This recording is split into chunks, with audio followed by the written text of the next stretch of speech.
nga ju për IBAR-in, ndërkohë që Bashkimi Evropian e vlerëson SPAK-un, është ndër pikat të kyçe, por çfarë vjen më pas? Me sa kam informacion dhe pastaj sa kam mundur të mendoj dhe vetë për këtë punë, ka qenë dy grupe shtetesh në Evropian nga këta të rëndësishmit,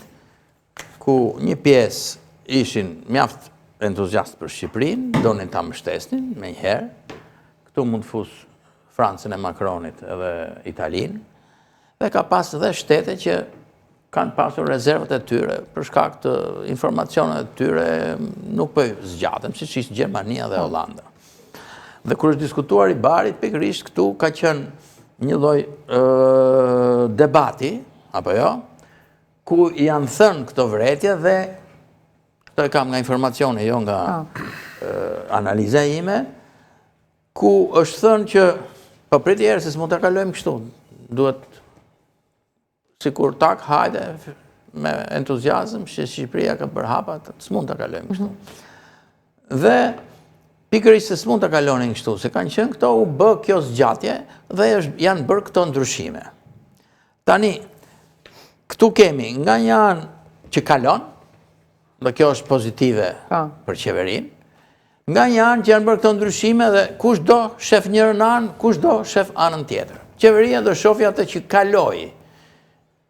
Opozita do shofi atë që janë bërë këto kërkesat për ballukun njërën tjetrën. Mendimi im në tërësi është ky, që këtu përsëri kemi zgjedhje geopolitike nga ana evropianëve, sepse Shqipëria është larg fare, jo që s'ka bërë hapa, po ka bërë hapa mbrapa, sipas meje. Dhe këtu, për arsye geopolitike, Evropa është e interesuar ta bëjë këtë punë, kjo është një nga arsyet. Arsye e dytë, që nuk është pa rëndësi, janë dhe lobingjet e Ramës që gjithmonë ka qenë i forte, ashtu kjo mbështetja e Macronit vazhdimisht, shikoni tash një kompani franceze nga atje, mos i harrojmë këto asnjëherë. Ashtu. Dhe kështu që në një farë mënyre kjo është një aprovim që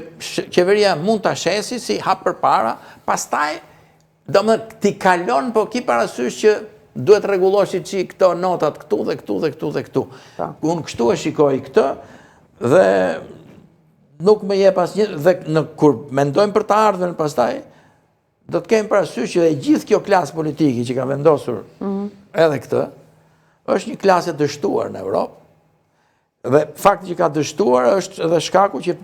të djathtat ekstreme janë duke u rritur, fuqizuar dhe në Gjermani, dhe në Francë, dhe nesër, ne mund të jemi në një situatë, po vazhdojmë me këtë zgjatje kështu, kur